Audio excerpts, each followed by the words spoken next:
What's up, everybody?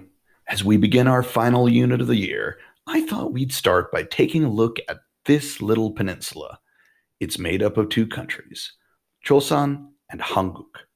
However, if you speak English, you probably know these two places better as North and South Korea. The word Korea is actually the English word for these countries. But if you lived in North Korea, you would call your country Chosun, and if you lived in South Korea, you would call your country Hanguk. One thing to understand right off the bat is that for almost all of world history, Korea was just one place. The whole there being a north part and a south part, that happened not all that long ago.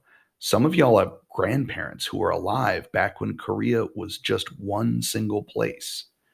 To understand what happened, we get to remember the Cold War. That's right. That lovely time after World War II when the United States and the Soviet Union were doing their best to force the entire world to choose whether they were on Team Capitalism or Team Communism. The United States and the Soviet Union had been on the same team during World War II, and during World War II, Korea had been controlled by Japan. After Japan lost the war, Korea was once again free, and the world was committed to helping it rebuild itself. Sounds great, right? Well, here's where the Cold War rears its ugly head. The United States and its allies wanted to rebuild Korea as a member of Team Capitalism, while the Soviet Union wanted to rebuild Korea to be on Team Communism. Instead, a compromise was worked out. The Soviet Union got to rebuild the northern half, while the United States and its allies got to rebuild the southern half, with the 38 degrees north line of latitude being the boundary between the two. This caused what was once one nation to essentially be rebuilt as two separate ones, with both halves believing that they represented the one true Korea. A single country can't survive with two separate governments, both of which believed that they were the one true government. And so, on June 25th, 1950, the inevitable clash began when troops from the northern half charged over the 38th parallel, intent upon wiping out the United States backed government in the South. Within just a few months, the armies of the North had nearly completed the conquest of the South, with the South Korean army and its American allies barely holding on to the southeastern tip of the peninsula. Then, under the leadership of American General Douglas MacArthur, a new wave of United Nations troops destroyed the North Korean army supply lines by making an attack from the sea at the port city of Incheon, throwing the North Korean army into disarray. South Korean and American forces pushed north past the 38th parallel and deep into northern territory. This brought American troops close to the Yalu River, Korea's border with China, and Communist China had no desire to have America or an American ally right on their doorstep. Chinese troops then poured across the border in support of North Korea, pushing the fighting back close to where everything had begun, right along the 38th parallel. The war then basically bogged down into a stalemate, with neither side gaining much, while the death toll rose and rose, eventually reaching nearly 5 million, most of whom were civilians, not soldiers. Finally, on July 27th, 1953, both sides agreed to an armistice. An armistice is essentially a fancy word for a timeout in a war, usually so that both sides can sit down and come to a permanent peace agreement. In this case, however, the two sides have never come to a peace agreement. Technically, the war between the two Koreas is still going on to this day, with the timeout now lasting for more than 65 years. As part of the timeout, the two sides created the Demilitarized Zone, or the DMZ. The DMZ is a 160-mile long border between the North and the South that neither side is allowed to enter. It's about 2.5 miles wide, guarded on both sides by soldiers and razor wire fences, lit up at night and filled with landmines. In the middle, there's a place with two blue buildings called the Joint Security Area. For the past 6.5 decades, many meetings have been held in these buildings with leaders from both sides trying to come to various agreements to put an end to the war. But so far, a permanent peace has yet to be reached. So, that's the story of why there are two Koreas. So let's look briefly at the more problematic of the two. North Korea has been under the control of the Kim family since 1948. First, Kim Il sung, then his son, Kim Jong il, and now his son, Kim Jong un.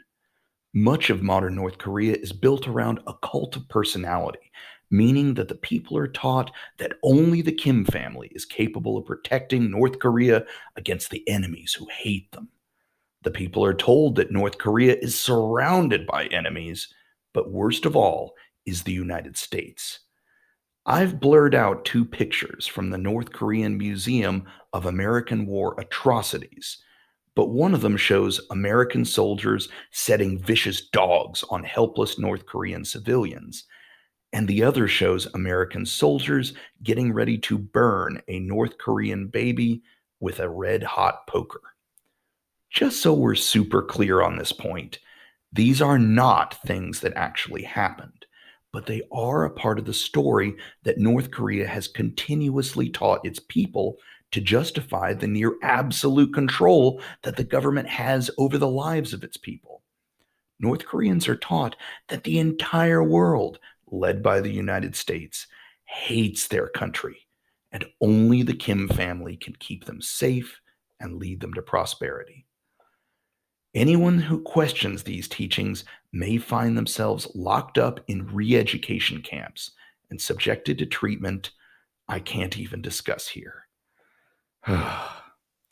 With that lovely discussion out of the way, let's move on to what you'll be working on for your assignment. Here's a satellite picture of the two Koreas from space. It's not really that hard to tell where South Korea ends and North Korea begins, is it?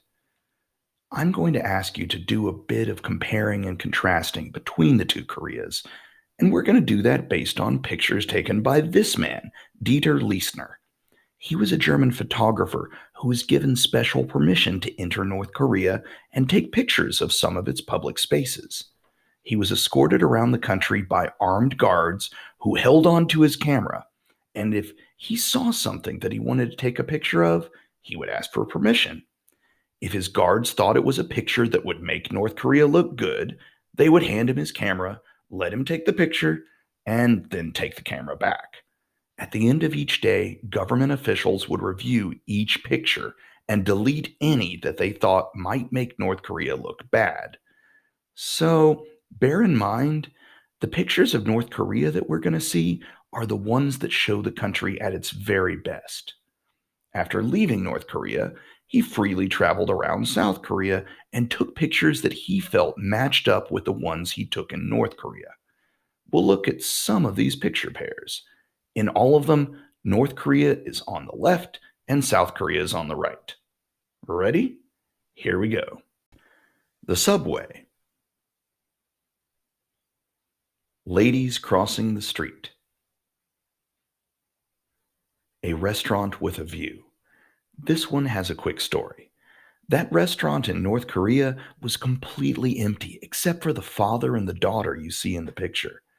Most people in North Korea can't afford to go to restaurants, but it was the little girl's birthday, and her father saved up for more than a month so he could afford to take his daughter out to eat for the first time in her life.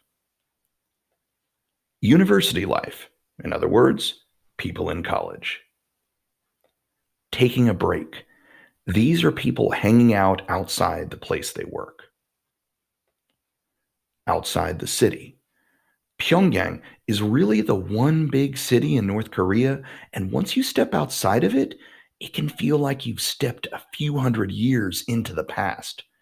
In South Korea, if you step outside the city of Seoul, you'll almost immediately run into suburbs and more urban areas. Waiting for the bus. I'm trying to keep my comments to a minimum, but I really think that TV South Korean bus stop is awesome. Woman in a circle. The woman on the North Korea side is directing traffic, even though North Korea has basically no traffic to direct. The woman on the South Korean side is trying to get people to buy hats. Monuments to a leader. On the left, we have the place where Kim Il sung is buried. In North Korea, nearly every single public monument is to one of the three members of the Kim family that have controlled North Korea for the past 70 plus years. On the right, we have a statue of Admiral Yi Sun Shin, a Korean hero from more than 400 years ago, who almost single handedly saved Korea from being conquered by a samurai army from Japan. Wheeling a cart. Statues of the past. On the left side, we, of course, have a statue of a Kim. On the right, we have Emperor Sejong the Great, who ruled Korea about 600 years ago. City traffic. As you complete your compare and contrast assignment, you can refer back to this video and pause at the relevant sections, or if you prefer, I've also posted a Google Slides file with the pictures. I think that's it. If you have any questions, please don't hesitate to send me an email. I'll be happy to help you with your work or answer any questions you had about what was taught in the video. Until then, stay safe and stay healthy.